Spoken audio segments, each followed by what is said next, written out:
नमस्कार, मैं हूँ पार्थ और आज मैं आपको लेकर के आया हूँ जैन धर्म के दूसरे तीर्थंकर अजीत नाथ के जन्मस्थली अयोध्या में।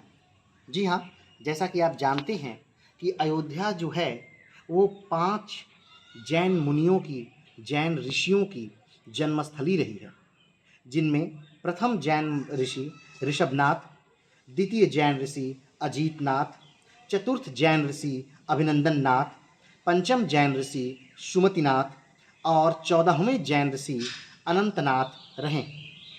ये जन्मस्थली जो है ये अजीतनाथ की जन्मस्थली है। अगर हम बात करें कि अजीतनाथ का चिन्ह क्या है, तो अजीतनाथ का चिन्ह जो है वो हाथी है। जैन धर्म के प्रथम तीर्थंकर जो थे ऋषभदेव, उनकी मृत्यु के उपरांत जैन धर्म के द्वितीय तीर्थंकर अजीतनाथ का उद्भव हुआ था। माना जाता है कि इनकी माता विजया थीं और इनके पिता जो थे वो जित शत्रु थे। इनका जन्म स्थान अयोध्या ही माना जाता है। इनका वंश जो था वो इक्ष्वाकु वंश था। वैसे तो यहाँ जन्म लेने वाले, अयोध्या में जन्म लेने वाले 5 जो जैन ऋषि हुए, उनकी जन्मस्थली अयोध्या ही रही और उनका जो वंश रहा वो इक्ष्वाकु ही रहा। इनका जो दीक्षा स्थल था जहाँ इन्होंने ज्ञान लिया वो सहेत वन था और इनकी ज्ञान प्राप्ति जो हुई, यानी ज्ञान प्राप्ति जो हुई वो अयोध्या में ही हुई। इनका मोक्ष स्थान जहाँ इन्होंने निर्वाण प्राप्त किया वो झारखंड का सम्मेद शिखर था। वहीं पर माना जाता है कि 24 में से 20 जैन ऋषियों ने वहीं पर मोक्ष प्राप्त किया था, जिनमें से अजीतनाथ भी एक थे। अगर हम जैन धर्म के बारे में कुछ संक्षिप्त की बात करें तो जैन धर्म में कुल 24 तीर्थंकर हुए। जैन धर्म के प्रथम जो तीर्थंकर थे वो ऋषभदेव थे। जैन धर्म के संस्थापक भी ऋषभदेव ही थे। ऋषभदेव का अन्य नाम आदिनाथ भी था। उन्हें आदिनाथ के नाम से भी जाना जाता है। ऋषभदेव के बारे में जानकारी ऋग्वेद में, अगर हम बात करें कि कौन सा ऐसा पौराणिक स्रोत है जहाँ ऋषभदेव के बारे में बात होती है, तो इस पृथ्वी का प्रथम लिखित साक्ष्य जो ऋग्वेद है, जो हिंदू धर्म का सबसे प्राचीनतम वेद है, उसमें ऋषभदेव के बारे में हमें जानकारी मिलती है। अगर हम बात करें कि जो पार्श्वनाथ हैं वो जैन धर्म के 23वें तीर्थंकर हुए और 24वें तीर्थंकर के अगर हम बारे में बात करें तो वो वर्धमान स्वामी या महावीर स्वामी हुए। अगर हम बात करें कि कितने कुल ऋषि हुए जैन धर्म में, तो कुल 24 हुए, 24 तीर्थंकर।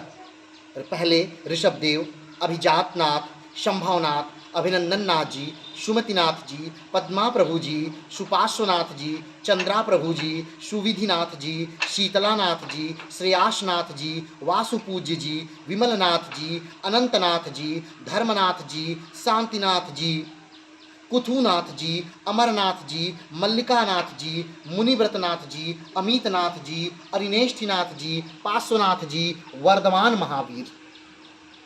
अगर वर्धमान महावीर के बारे में बात करें तो माना जाता है कि 540 बीसी में इनका जन्म हुआ था और जन्म स्थल इनका कुंडल वन वैशाली था।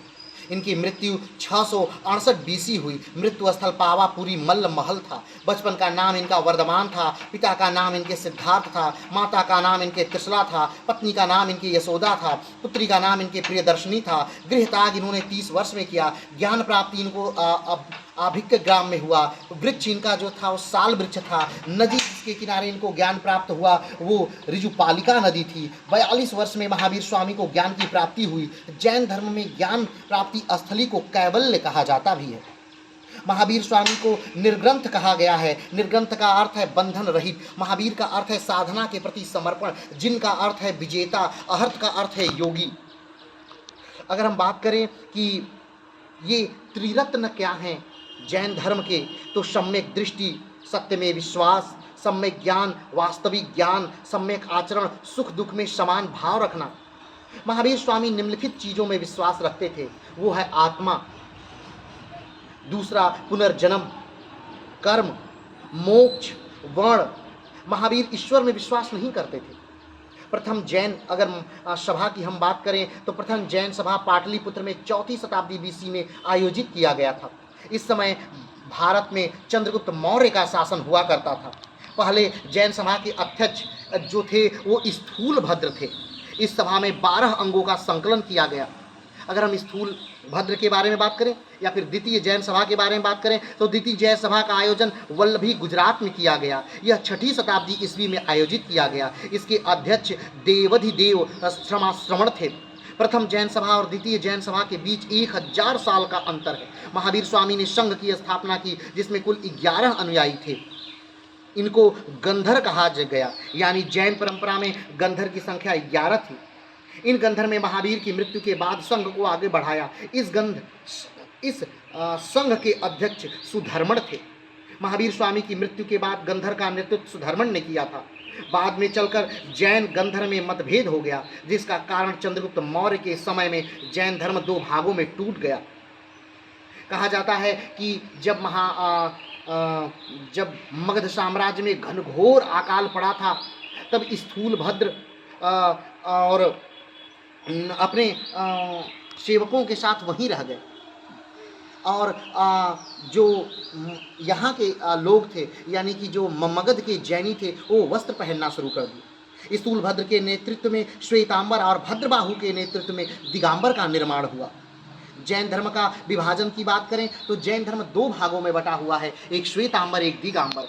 श्वेतांबर जो है वो श्वेत कपड़े पहनते हैं और दिगंबर जो है वो कोई वस्त्र नहीं पहनते बल्कि इस आसमान को ही अपना छत मानते हैं या अपना वस्त्र मानते हैं। श्वेतांबर श्वेत वस्त्र के प्रवर्तक जो हैं स्थूल भद्र हैं और दिगंबर के प्रवर्तक जो हैं भद्रबाहु थे। श्वेतांबर के लिए बताया गया है कि श्वेतांबर में सभी को मोक्ष संभव है, लेकिन दिगंबर में माना गया है कि स्त्रियों के लिए मोक्ष संभव नहीं है। श्वेतांबर श्वेत वस्त्र पहनते हैं, दिगंबर नग्न रहते हैं। श्वेतांबर महावीर को भगवान मानते हैं, दिगंबर महावीर को इंसान मानते हैं। श्वेतांबर में पूजा करने के लिए मूर्ति नहीं है, यानी श्वेतांबर जो है वो मूर्ति पूजा नहीं करते हैं, लेकिन दिगंबर जो है वो महावीर स्वामी की मूर्ति पूजा करते हैं। तीर्थंकर और उसके प्रतीक चिन्हों की अगर बात करें तो ऋषभ देव के बैल और वृषण साण है, अभिजातनाथ का हाथी है, पार्श्वनाथ का सर्प है, महावीर का सिंह है।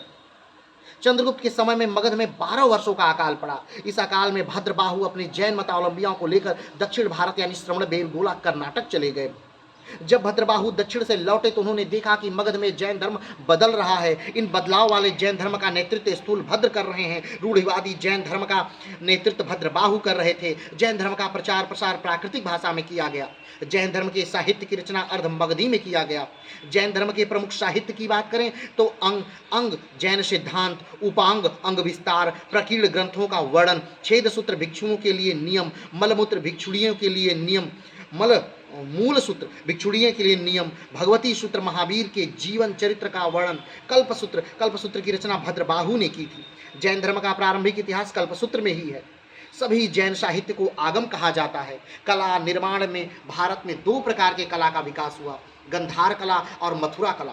माना जाता है कि जो गंधार कला है, गंधार कला भारत में उत्तरी पश्चिमी क्षेत्र में विकसित हुआ, जिसमें मूल रूप से बौद्ध धर्म की मूर्तियों का विकास हुआ। और मथुरा कला जो था, मथुरा कला का विकास मथुरा में हुआ, जिसमें मूल रूप से जैन धर्म की मूर्तियों का विकास हुआ। खजुराहो मंदिर मध्य प्रदेश में, इसका निर्माण चंदेल शासकों ने किया था। ये जैन धर्म और हिंदू धर्म दोनों से संबंधित थे। माउंट आबू राजस्थान में, जहां पर सोलंकी शासकों ने दिलवाड़ा का जैन मंदिर बनवाया है। दिलवाड़ा का जैन मंदिर मूलतः बिमल शाह ने बनवाया था। श्रवणबेलगोला कर्नाटक में बाहुबली की प्रतिमा जो एक जैनी है, इस मूर्ति का निर्माण गंग वंश के मंत्री चामुंड राय ने किया था। यहाँ प्रति 12 वर्ष में महामस्तकाभिषेक का आयोजन किया जाता है। अगर हम बात करें जैन धर्म के संथाला विधि की, तो जैन धर्म में ऐसी मान्यता है कि जब कोई व्यक्ति या जैन मुनि अपनी जिंदगी पूरी तरह जी लेता है और शरीर उसका छोड़ना होता है तो वो वक्त संथाला ले सकता है। संथाला को संलेखना भी कहा जाता है। संथाला एक धार्मिक संकल्प है। इसके बाद वह व्यक्ति अन्न त्याग देता है और मृत्यु का सामना करता है। जैन धर्म को मानने वाले न्याय मूर्ति टी के टुकोल की लिखी हुई पुस्तक संलेखना इज नॉट सुसाइड में कहा गया है कि संथाल का उद्देश्य आत्मशुद्धि है। इसमें संकल्प लिया जाता है कि कर्म के बंधन से मुक्त होकर के मोक्ष मिलना मनुष्य का जन्म का उद्देश्य होता है। इस उद्देश्य में संथाला से मदद मिलती है। संथाला लेने की धार्मिक आज्ञा किसी गृहस्थ और मुनि या साधु को है। मुश्किल हालतों में, सूखा पड़ने पर या बुढ़ापे या लंबी बीमारी में कोई व्यक्ति संथाला ले सकता है। जो व्यक्ति संथाला का संकल्प लेता है उसे मन और बुरी भावना को छोड़ करके सबकी गलतियां माफ करनी चाहिए और अपनी गलतियां माननी चाहिए। अगर हम बात करें अनेकांतवाद या सायवाद का, जो जैन धर्म से ही कहीं न कहीं जुड़ा हुआ है, तो सायवाद का अर्थ होता है शायद, यानी किसी या किसी चीज़ पर संशय करता है। सायवाद मानता है कि किसी चीज़ पर विश्वास नहीं करना चाहिए, यानी सायवाद यानी संशय का वाद है। इंसान का ज्ञान अधूरा है और वह कभी पूरा नहीं हो सकता।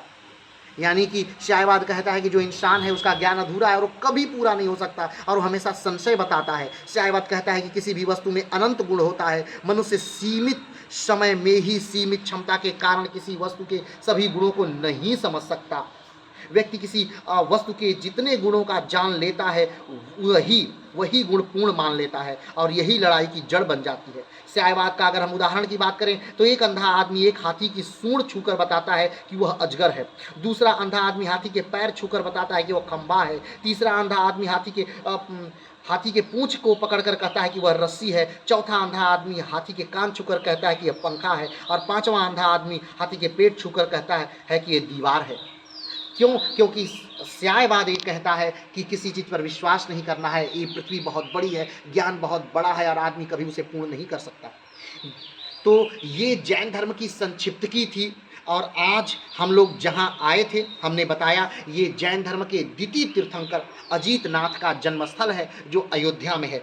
और अजीतनाथ का जो मोक्ष प्राप्ति स्थल है वो झारखंड का सम्मेद शिखर है। तो जब भी कभी आप आइए अयोध्या, इन 5 जैन मुनियों की जन्मस्थली को देखना ना भूलिए।